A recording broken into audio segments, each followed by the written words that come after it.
The fluorescent lights buzzed faintly overhead, casting a sterile glow across the rows of cubicles.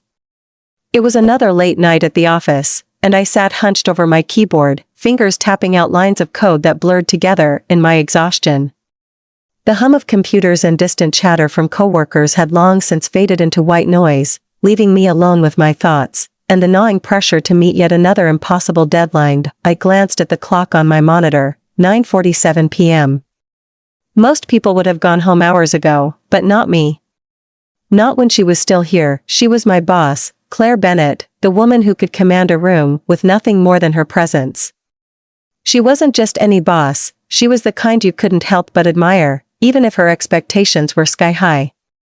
Claire had built this company from scratch, turning it into one of the most innovative tech startups in the city. Her ambition was magnetic, her confidence unshakable. But tonight, there was something different about her. Something quieter, almost fragile. Earlier, as I passed by her glass-walled office, I'd caught a glimpse of her sitting behind her desk. Her head rested in her hands, shoulders slumped, an image so unlike the poised leader everyone knew. For a moment, I hesitated outside her door, torn between knocking and retreating to my own corner. In the end, I chose the latter, telling myself she probably needed space.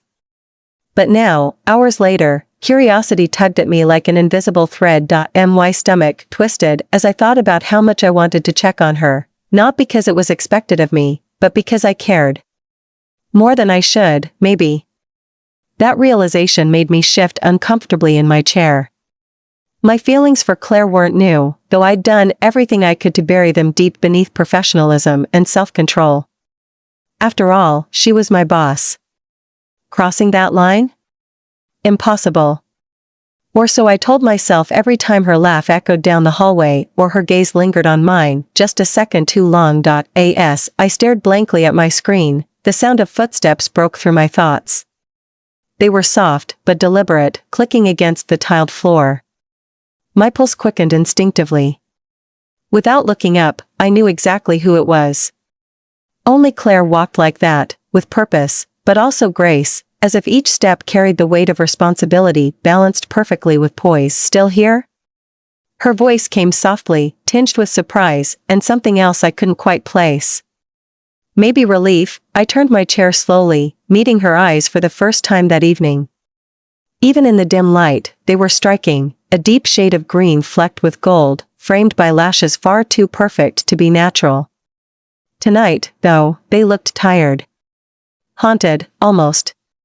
Still, they held me captive, rooting me to the spot. Yeah, I replied, forcing a small smile. Just finishing up some last-minute debugging. She nodded, her lips curving into a faint smirk that didn't quite reach her eyes. You always were a perfectionist. Her words hung in the air, warm but weighted, as if she meant more than what she said. I swallowed hard, suddenly hyper-aware of how close she was standing. Close enough that I could smell the subtle scent of her perfume, something floral with a hint of citrus, understated yet intoxicating. You shouldn't push yourself too hard, she added after a pause, her tone softer now. Even machines need rest sometimes. It wasn't the first time she'd said something like that to me, but tonight, it felt different. There was an intimacy in her concern that sent a shiver down my spine. I opened my mouth to respond, but no words came out. Instead, I watched as she leaned casually against the edge of my desk, crossing one leg over the other. The movement was effortless, elegant, but it left me flustered all the same. For a moment, neither of us spoke. The silence stretched between us, heavy with unspoken tension. Then, almost hesitantly, she asked, "Do you ever wonder what it's like to let go?" The question caught me off guard. Let go? Of what? Work? Responsibilities? Or something else entirely? Before I could ask for clarification, she continued, her voice barely above a whisper. I mean, we spend so much of our lives trying to control everything, to plan, predict, prepare. But sometimes, she trailed off, her gaze drifting toward the window where the city lights twinkled like stars. Sometimes I think we forget what it feels like to lose control. Her confession startled me. This wasn't the Claire I knew, the one who thrived on order and precision.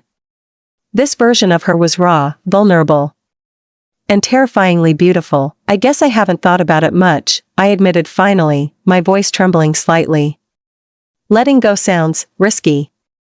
She chuckled softly, the sound low and melodic. That's what makes it worth it, don't you think? Before I could respond, her phone buzzed loudly, breaking the spell. With a sigh, she straightened up, glancing at the screen before slipping it back into her pocket. I should go, she said, though her tone suggested reluctance. But thank you, for staying late. You didn't have to. It's part of the job, I murmured, though the words felt hollow even as I said them. Because deep down, I knew it wasn't just about the job anymore. As she walked away, her heels clicking softly against the floor, I found myself staring after her, my heart pounding in my chest.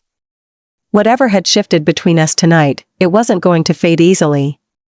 If anything, it only made the pull stronger, the longing sharper, and as I packed up my things and prepared to leave, I couldn't shake the feeling that this was only the beginning. That somewhere along the way, we'd both find ourselves facing choices we weren't ready to make. Choices that might change everything. Little did I know, the night was far from over. The city outside was alive with its usual chaos, honking cars, distant sirens, and the faint murmur of people passing by on the street below. But inside the office, it felt like the world had narrowed to just the two of us.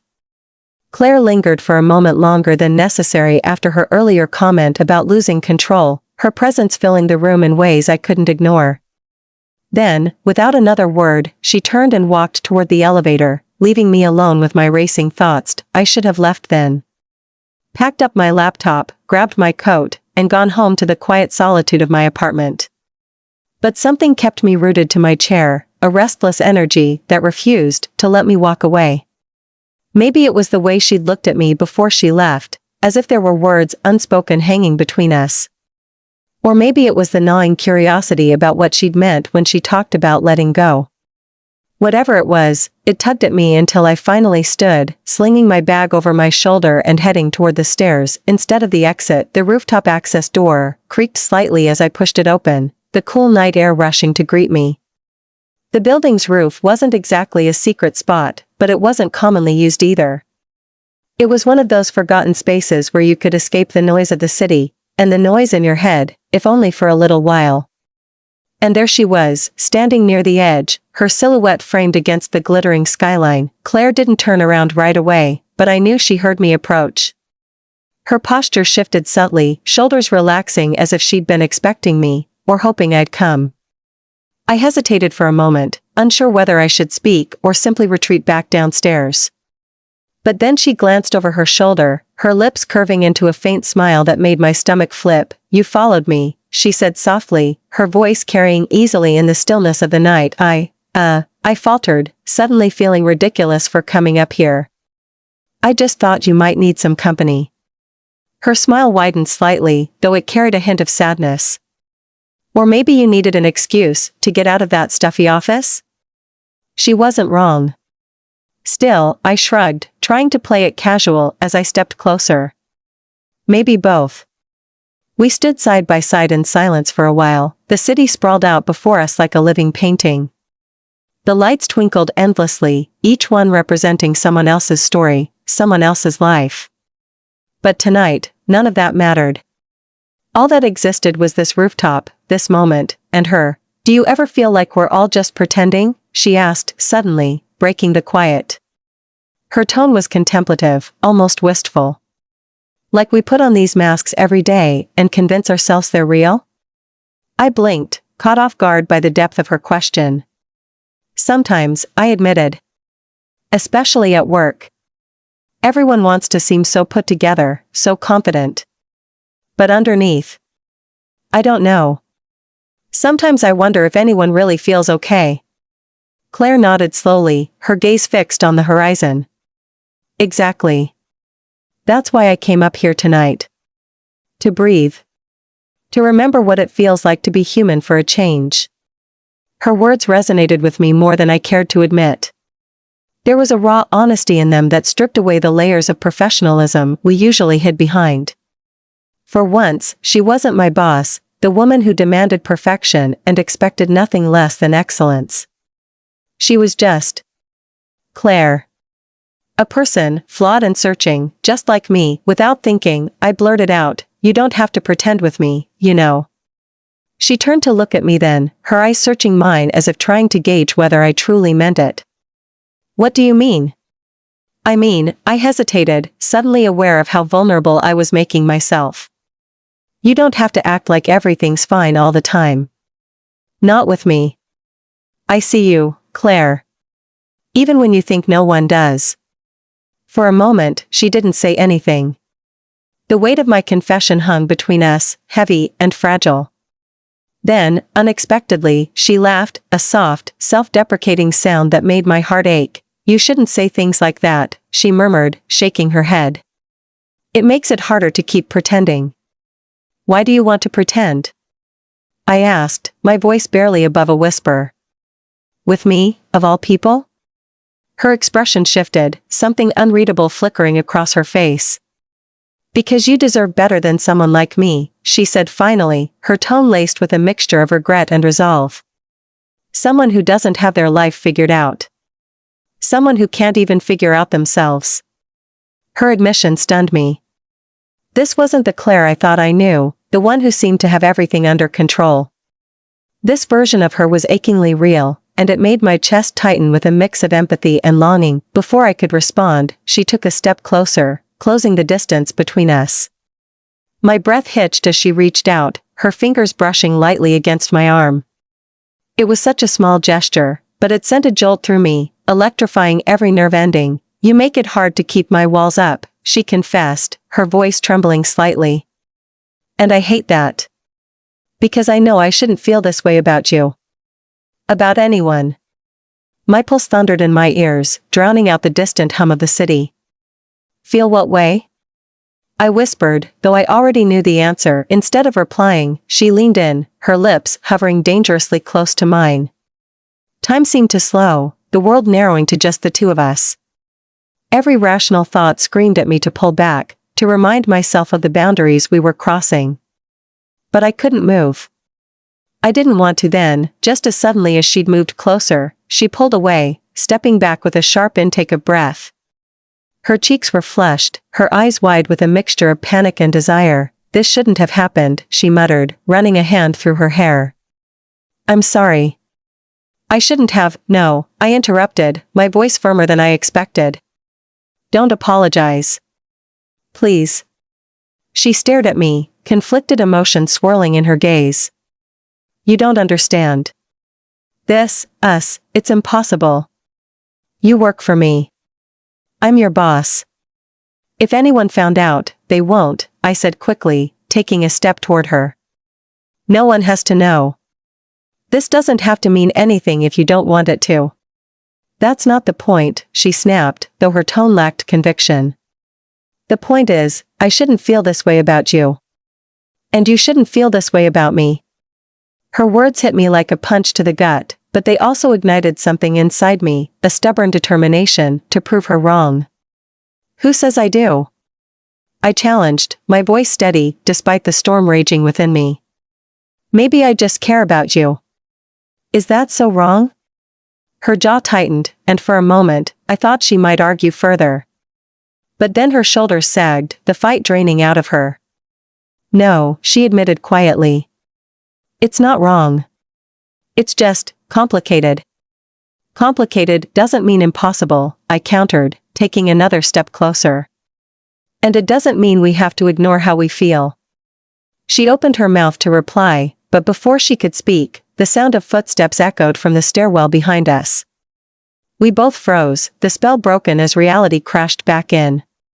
Claire stepped away, putting distance between us just as the door creaked open and one of our coworkers poked his head out. "Hey, I thought I saw someone up here," he said, glancing between us. "Everything okay?" "Fine," Claire replied curtly, smoothing her hair and straightening her posture. "Just getting some fresh air." He nodded, oblivious to the tension crackling in the air. "All right, well, don't stay out too late. See you tomorrow." As he disappeared back inside, Claire let out a shaky breath, avoiding my gaze. "We should go," she said, her voice clipped. It's late.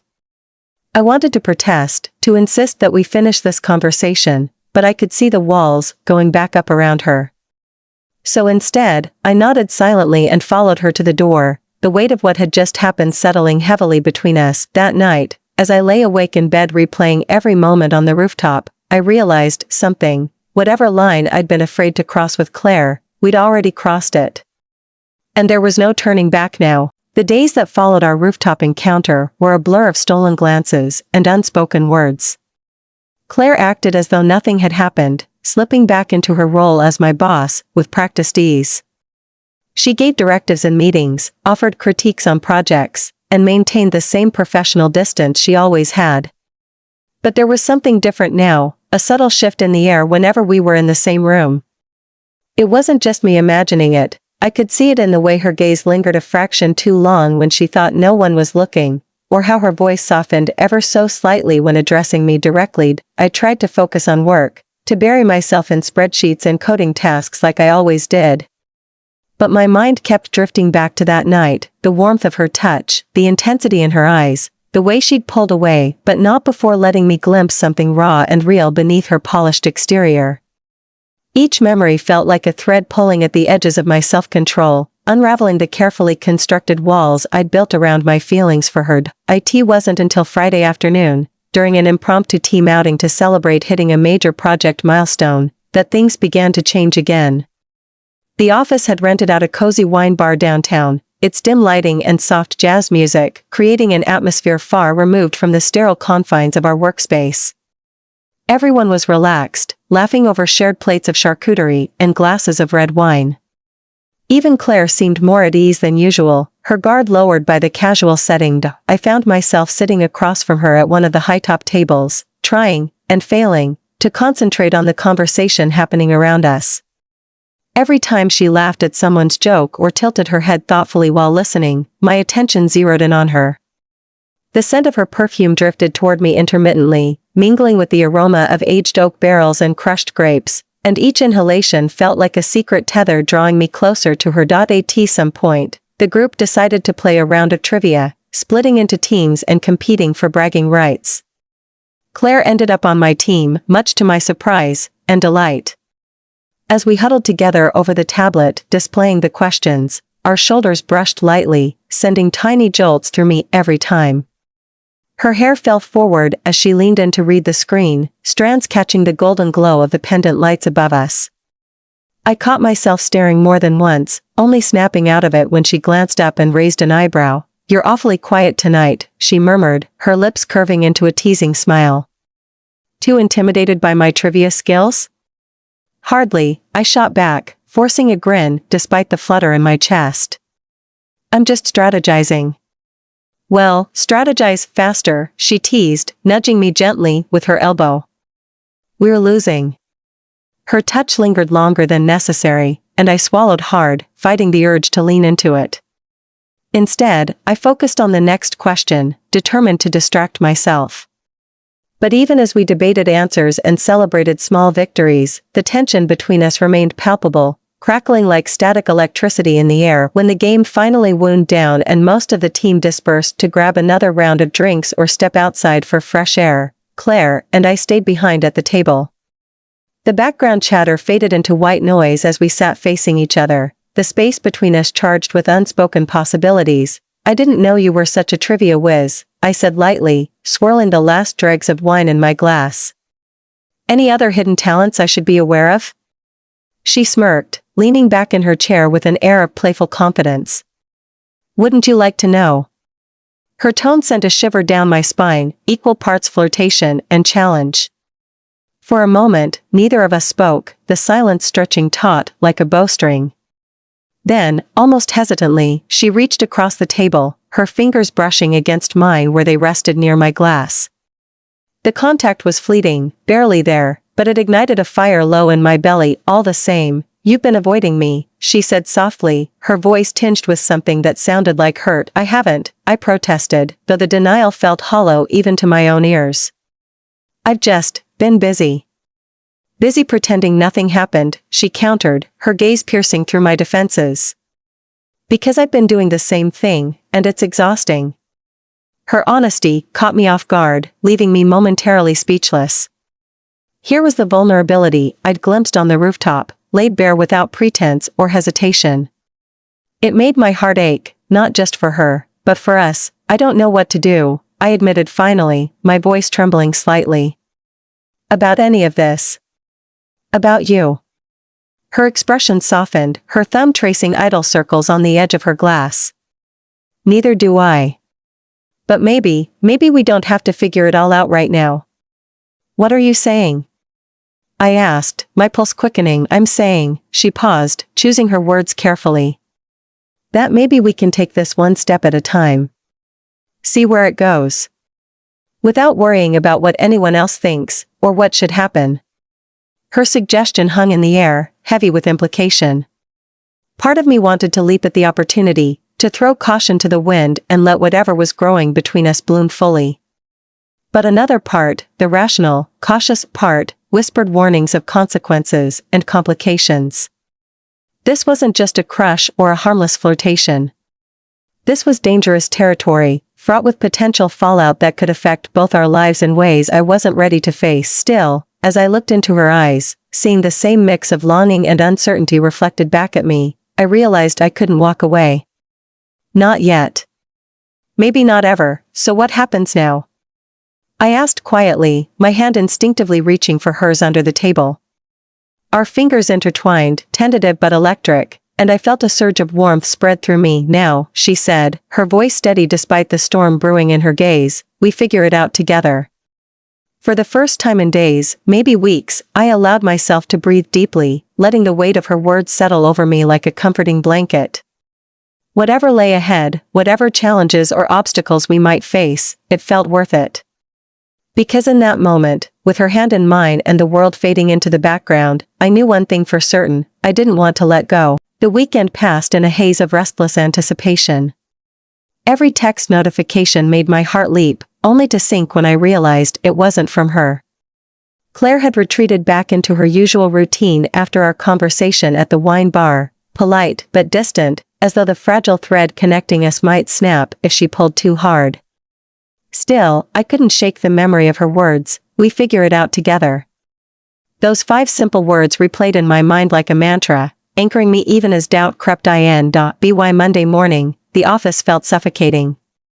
The hum of keyboards and muted conversations grated on my nerves, amplifying the tension that had been building inside me since Friday night.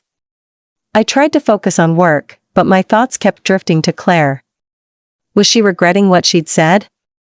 Did she already wish we could go back to how things were before? It wasn't until late afternoon that I finally saw her again. She emerged from a meeting room looking frazzled, her blazer slung over one arm and her hair slightly mussed.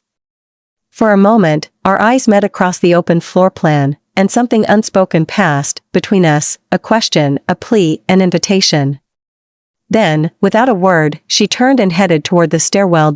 My feet moved before my brain could catch up. I followed her, my pulse pounding in time with each step. When I pushed open the door to the rooftop, she was already there, leaning against the railing with her back to me. The wind tugged at her shirt, molding it to her frame, and for a second, I hesitated. What if this was a mistake?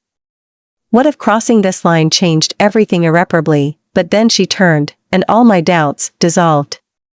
Her expression was guarded yet achingly vulnerable, her green eyes searching mine as if trying to find answers to questions she hadn't asked aloud. You came, she said softly, her voice barely audible over the rustling leaves and distant traffic below. I did, I replied, stepping closer.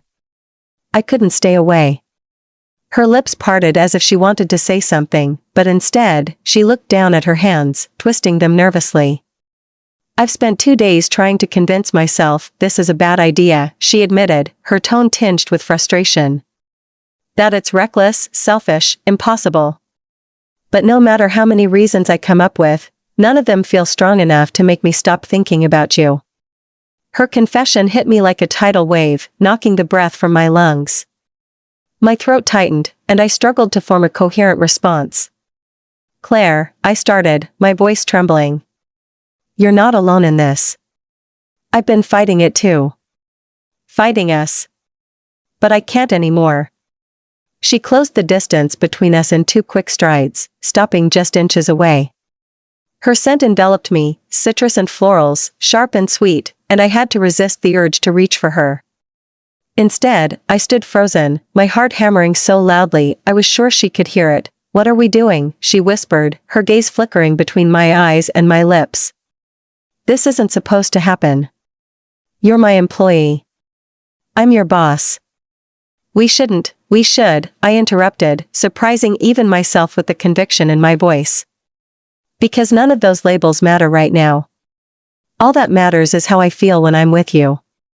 How you make me want to be braver, better. How you make me feel alive." Her breath hitched, and for a moment, she looked like she might cry. Then, slowly, tentatively, she lifted her hand to cup my cheek. Her touch was feather-light, but it sent a jolt of electricity coursing through me, grounding me in the here and now. "This scares me," she admitted, her thumb brushing gently along my jawline. "Not because of who you are, but because of who I am. Because I don't know if I can give you what you deserve." "You don't have to have all the answers," I murmured, leaning into her touch. "Just, trust me. Trust us." Her eyes searched mine, filled with longing and fear and something else I couldn't quite name. And then, before I could process what was happening, she leaned in and kissed me. It wasn't gentle or tentative, it was raw and desperate, a collision of pent-up emotions that left me dizzy. Her lips pressed against mine with an urgency that took my breath away, her fingers threading through my hair as she pulled me closer. I responded instinctively, my arms wrapping around her waist as I surrendered to the moment. The world around us faded, the city lights, the cool breeze, the distant hum of traffic, all of it disappeared, leaving only the heat of her body against mine and the taste of her lips. When we finally broke apart, both of us were breathing heavily, our foreheads resting against each other's. Her eyes were glassy, her cheeks flushed, and for the first time, I saw her completely unguarded. There was no mask, no pretense, just Claire, beautiful and imperfect and achingly real. "I shouldn't have done that," she whispered, though her grip on me didn't loosen.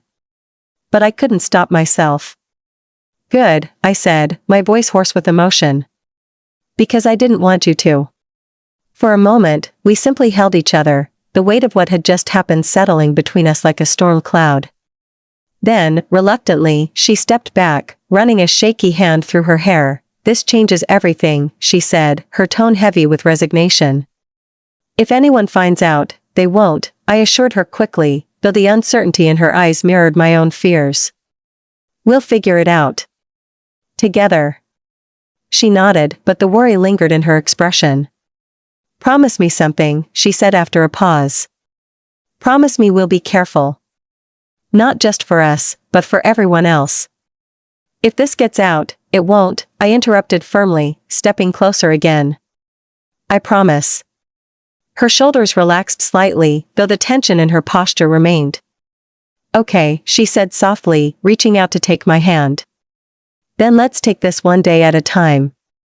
As we stood there, fingers intertwined and hearts racing, I knew we were standing on the edge of something neither of us fully understood.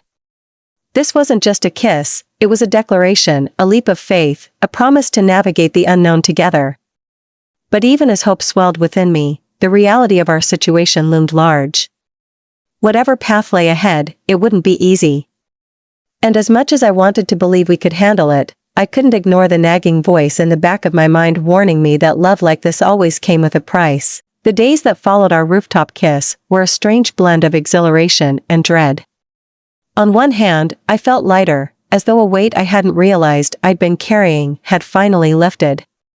Claire's touch lingered on my skin like a phantom, her words echoing in my mind whenever doubt crept in.